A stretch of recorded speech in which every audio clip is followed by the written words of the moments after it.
All right, we're here at Toy Works and dropping off my rear axles so I can get new bearings and seals and backing plates and all that's put on them. Shane's the master, so he's gonna do that for me. Here they are, the old axles. So new backing plates are gonna be put on, new axle seals, bearings, everything. Yes. All right, we're in the shop. As you can hear, she's busy in the back corner there. Dropped off my stuff. And this is one of the projects he's got going on right now.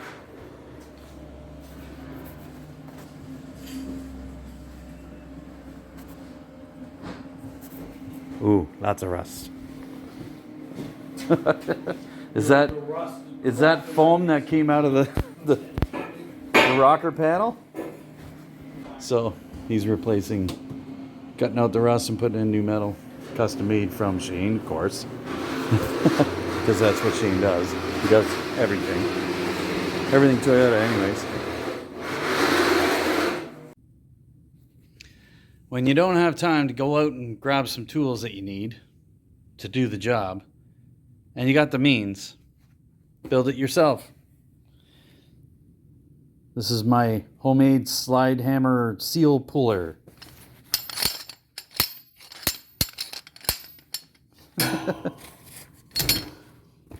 And this unscrews so I can change the heads and make whatever I want. Homemade.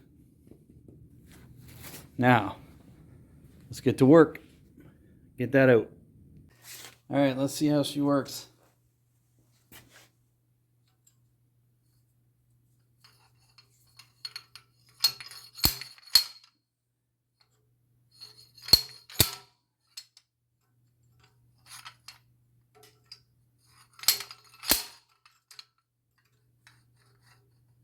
Work my way around here.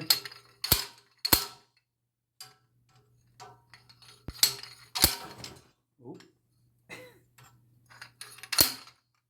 There we go. Works good. Slide hammer with adjustable tools.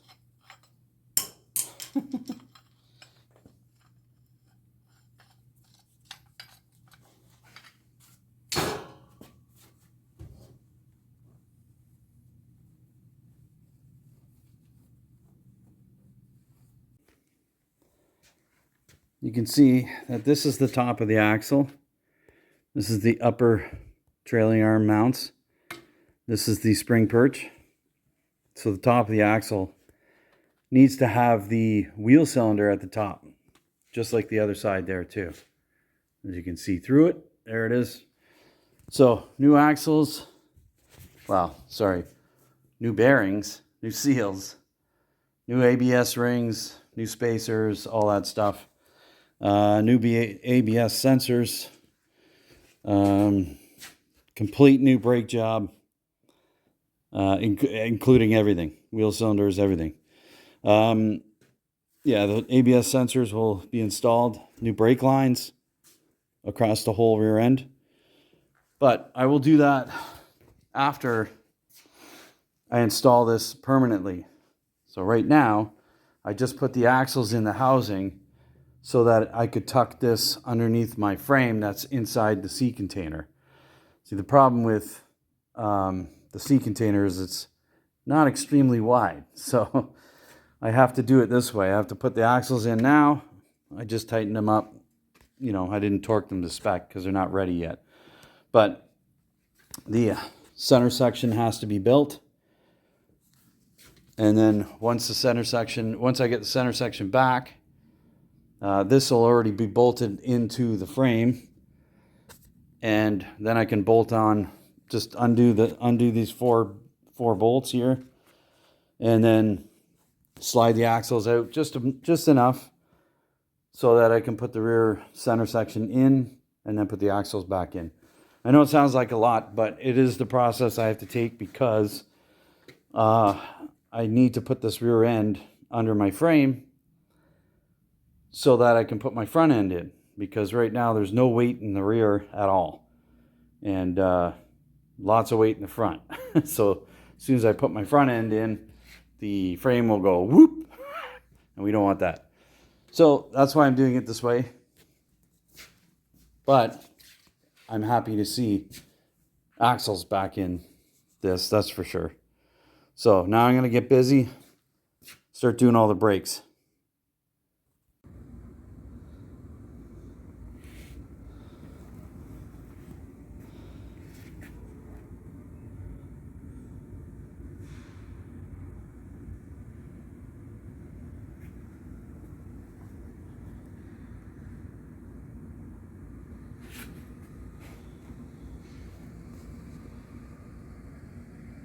Installing the axle, the rear axle, but I'm by myself, so you got to work smart.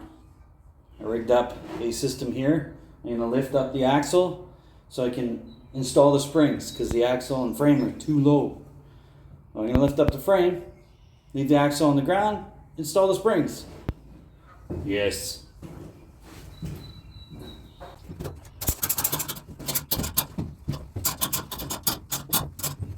I think that should clear it.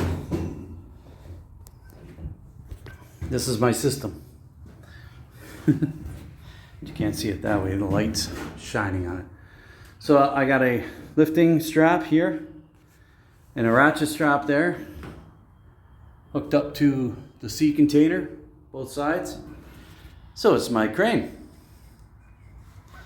And yeah, I'm gonna put the springs into the perches and then the shocks on. And then the rear end is, other than the e-brake cable, is fully installed. Yes.